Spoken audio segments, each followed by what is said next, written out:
Hi guys. I came across with interesting results about how effective the N95 masks are after um, treating with alcohol.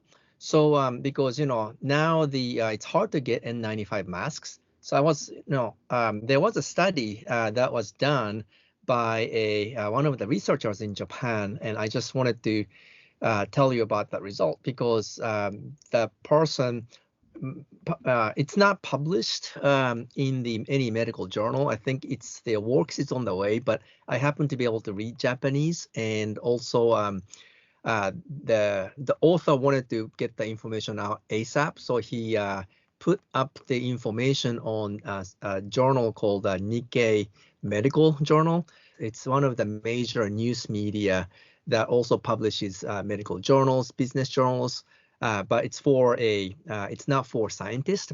A lot of physicians subscribe these medical weekly excerpts. So I came across with it, and I think I wanted to introduce you to that. I think people will probably get benefit out of this. Anyways, again, this is my screen. Again, my laptop is here, and also, I have my pen. So I'm just gonna mark down what's important. It's called Nikkei Medical Journal. Again, of course, you can't read that. The URL is actually down here. So if you are interested, you can always go into the original, and you can probably use Google Translate if you want. So it's the article by Shuichi Nishimura and also Soichiro Handa. Author has an equipment to actually count the particulates as well as viruses. So within the space, and I made a translation on this end, so you can actually pause the video and you can actually read it. Important part is actually here. So basically, the authors grew influenza virus, disperse it using nebulizer within the 25 cubic meter. If you think of 1 meter by 1 meter and 1 meter cubes, and if you think of that, 25 of them, so it's typical small storage space size. Let's say that's about 25 cubic meter, and the bird egg was used to grow influenza viruses is using typically chicken eggs or bird eggs. But anyways, so the equipment they have is they can nebulize the influenza viruses that was grown. They measure the filtration of the N95 masks when it's new, and also when it was treated with ethanol, and also when they are treated with like UV sterilizer. So basically there are 7 trials. Each trial is actually a duplicate, except for the one that was treated with ethanol, they did in triplicate. But anyways, each one is at least a duplicate measurement. Anyways, so they have a 3M's N95 mask.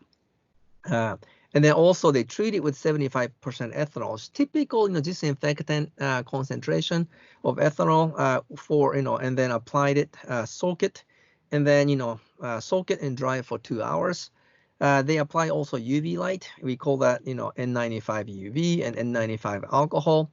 Also, authors compared it with surgical mask, as well as treating the same way with N95 masks. So in this case, soak it with 75% ethanol, dry it for at least 2 hours at 37 degrees, and surgical mask alcohol is what's called. UV light is applied to the surgical mask to inactivate the in this case flu virus. So they call that surgical mask UV, and they have a control, which is basically there's no filtration, so that they can actually count the number of viruses that they can detect. So the results are following. So results are actually listed here, but I'm just gonna so the translation is actually here. So basically those 7 trials, in this case, N95 masks, N95 alcohol, N95 UV, and also comparison was made with surgical masks, right? So, and they normalized the number of count of viruses that they could detect. By the way, they used detection method they used. I mean, the detail is actually here. They used the detection method is, it's called plaque assay. Basically, the virus reaches a particular cell, and then the cell grows as a plaque. So they just count the number of plaques. So it's called plaque assay. And also they counted the number of particulates concentration of the size of the virus using laser scattering. I think it's a diffraction scattering. But anyways, so they could count the concentration of the particulates in the air. But anyways, so what they found was quite interesting. So that's relative to the mask, how well the mask N95 masks filter. So you count that as 1. So so the virus would be detected in this case normalized to 1, which means that's the baseline. So if you have N95 masks, right, and whatever the number it passes through, typically it's counting N95 masks, it filters 95% of the particulates, smaller than a certain size. But anyways, we call that as 1. So it's relative to N95 masks. So if you treat N95 masks with alcohol, in this case ethanol, and then soak it, and then soak it and dry for 2 hours at least, the actual amount of viruses that was detected in this plaque assay was actually 35 times more than N95 masks alone. Well, is it big? I don't know. Let's see. If you actually look at surgical masks, which is interesting, surgical masks, you can call it, it can transmit about 4 times as much as a N95 masks. But again, it's filtering pretty well in this case, surgical mask itself. The reason why, and I think it's because surgical masks, people say that it's the mesh in the surgical mask is so big that it's not actually just passing through virus, because virus is so small. But imagine that if you have a fence, right? If you have like a wire fence, it's pretty big, let's say. But if you have layers of these, let's say 100 micron size mesh, but then if they are superimposed to each other, and if you have, let's say, if you have a fence, wire fence, and if you throw a ball, if the mesh grid is big, it's going to go through. But imagine that you have this, wire mesh, but then you have layers and layers of wire mesh. And if you throw a ball, chances are, even though the ball might be very small, it can probably hit something and it'll probably drop, right? If it's a ball, right? Of course, there's no gravity there, so it might actually pass through. But filtering itself for surgical masks probably does pretty good job. I don't think it's like a super great like N95 masks, but it does a decent job. So it's 4, all right? 4 times as much or as many as N95 masks. Okay, but now going back to N95 alcohol, it's 35. So it's not even performing. And here's the shocking part. It's not even performing about the same as the surgical mask. So it's probably better to just wear surgical masks if you treat the N95 mask with alcohol. So keep that in mind.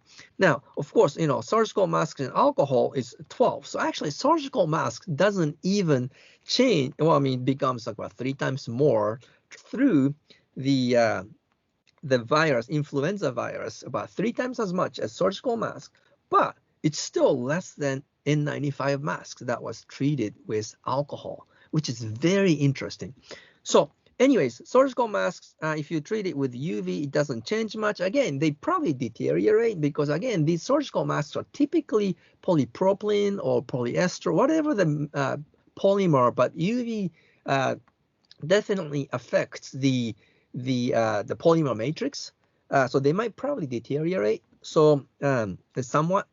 So filtration isn't as good. It doesn't change as much though. So anyways, the same thing happens, again, N95 masks, if you are, if you treat it with UV light, again, it changes, but they respond a lot more to the sterilization method. So keep that in mind, or decontamination method. The masks, N95 masks, responds much more readily to these decontamination methods. So keep that in mind. Anyways, control is like 100, so 100 times more. So again, control is about, passes through roughly about 100. So keep that in mind. Anyway, so very interesting results. So what's the lesson here? Basically, you probably don't want to use ethanol or alcohol, rubbing alcohol, ethanol, they probably behave the same way.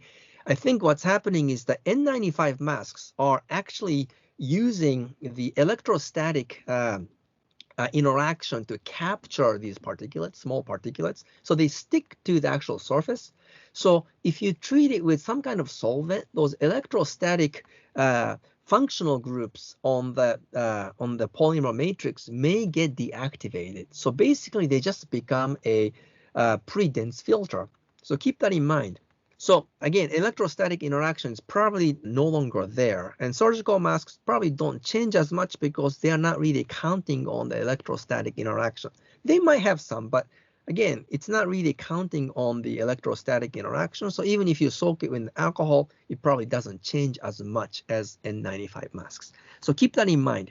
This experiment, so basically conclusions here, I didn't actually write down the conclusion because I already told you the conclusion, but basically, if you use N95 masks, probably the best way is, as CDC recommends, you have, 5 of them, and then after 5 days, you rotate. So if you have 5 days, and next day you use a new one, and next day you use a new one, and then you rotate every 5 days to a new one. So that 5 days later, whatever the virus is on the surface gets deactivated. For whatever it is, don't use ethanol or isopropanol to decontaminate your N95 masks because it won't work and you'll be more prone to actually catching or getting the aerosol virus. Again, this experiment was done with influenza virus, which is about the same size as the current virus that we are dealing with. So anyways, so again, please spread the word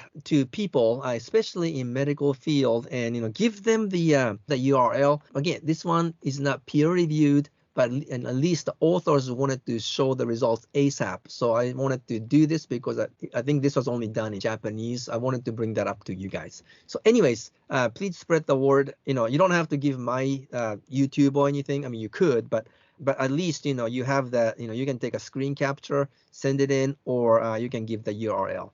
Anyways, and to the original article. Anyways, again, thank you again. Please be safe, and I wish you luck. Thank you very much.